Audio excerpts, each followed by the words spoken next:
A Pastoral Carcerária Nacional divulgou relatório que indica piora na situação das pessoas privadas de liberdade durante este mais de um ano de pandemia. Uma das informações do relatório é o baixo uso de equipamentos de proteção individual entre os agentes penitenciários. Segundo os sindicatos ouvidos pela reportagem e a própria Pastoral Carcerária, os responsáveis pelo grave estado das penitenciárias em todo o Brasil são os governos estaduais e federal. A reportagem de Larissa Borer. A Pastoral Carcerária Nacional produziu um novo questionário neste ano para ter maior compreensão da situação dos presídios em meio à pandemia. O questionário foi lançado no dia 11 de março e foram recebidas 620 respostas em uma semana, de familiares de pessoas presas, agentes pastorais e servidores do sistema prisional. No ano passado, primeira edição do questionário, 1.213 pessoas responderam, praticamente o dobro de respostas deste ano. Entre os dados apresentados, foi exposto o pouco uso de equipamentos de proteção individual pelos agentes, além da baixa frequência nas visitas familiares.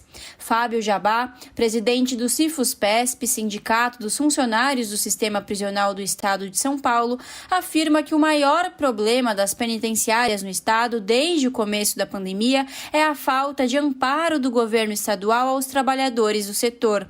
Materiais de proteção individual ainda são um problema para eles, que além de possuir poucos, não são de boa qualidade. O nosso pior problema, acho que o pior problema são os governos.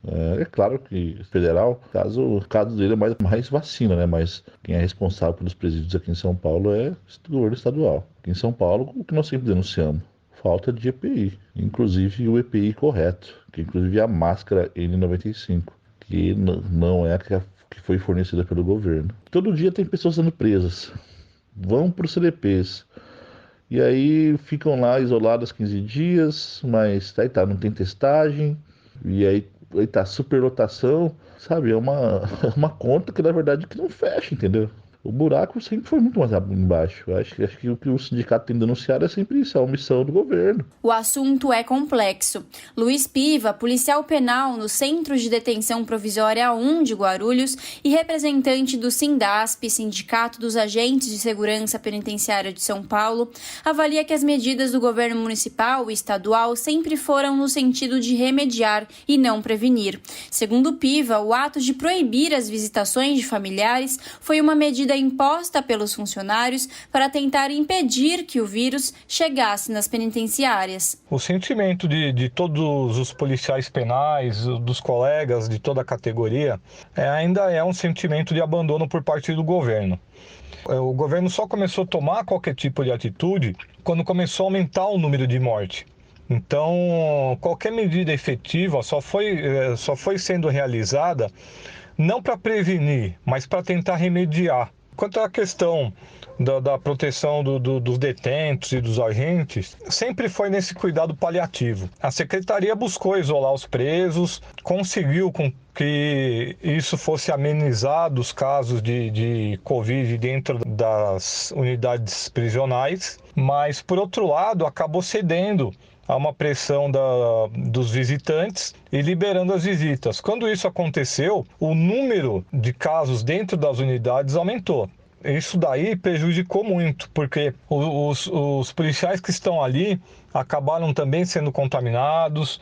A população carcerária, por mais que tivesse uma tentativa de isolar aqueles que foram contaminados, a gente não viu isso com muito sucesso. Não que a gente queira que as visitas fossem canceladas, porque a gente imaginasse que isso fosse bom para os funcionários. Mas é que era visando tanto a preservação da população carcerária como dos funcionários. O presidente do Sindicato dos Servidores Penitenciários do Estado do Rio Grande do Sul, Saulo Basso, aponta que lá a situação também é péssima. Além de trabalhar com equipe reduzida de funcionários por conta de afastamentos e mortes, as cidades do Rio Grande do Sul também proibiram a visitação de familiares aos presídios para tentar evitar o contágio. Nós temos hoje no sistema prisional gaúcho um déficit funcional de mais ou menos 50%, tá? Então, se nós já temos um déficit funcional extraordinariamente significativo e nós temos um afastamento de quase 500 colegas, né, ou que testaram positivo, né, ou que faleceram, ou que tiveram alguma outra situação em decorrência do Covid, foi fundamental, né, o impedimento das visitas, porque os apenados hoje eles são segregados, né? Eles estão segregados, eles estão apartados do mundo exterior, né? Os vetores, né? As pessoas que vão levar o vírus para dentro do sistema prisional vão ser obrigatoriamente ou os familiares ou os agentes públicos, né? Os agentes do sistema prisional. Então, tu imagina, né? Tendo esse fluxo de servidores entrando e saindo toda hora de uma casa prisional, né? E mais os familiares, a dissipação da pandemia, do vírus, ela teria uma perspectiva exponencial, né? Então, isso era fundamental nós coibirmos nessa possibilidade, né? E agora, com os colegas sendo vacinados, a gente avança com uma segurança de saúde ainda maior, né? Para Lucas Gonçalves, assessor jurídico da Pastoral Carcerária Nacional, os governos federal e estaduais nada fizeram para evitar que o vírus se alastrasse pelos sistemas carcerários do Brasil. Bom, para a gente avaliar a questão da atuação do governo federal e do governo estadual no que diz respeito à proteção, tanto dos servidores do sistema prisional quanto das pessoas que estão privadas de liberdade, a gente pode perceber que essa atuação foi no sentido de permitir, de alguma forma, que a doença se alastrasse no ambiente carcerário. E isso, inclusive, afetando os próprios servidores do sistema prisional. O vírus foi, de alguma forma, instrumentalizado em mais uma arma de violência, de tortura contra as pessoas privadas de liberdade. E além de permitir essa violência respiratória contra as pessoas presas, além disso, o Estado simplesmente se recusou a prestar qualquer tipo de informação.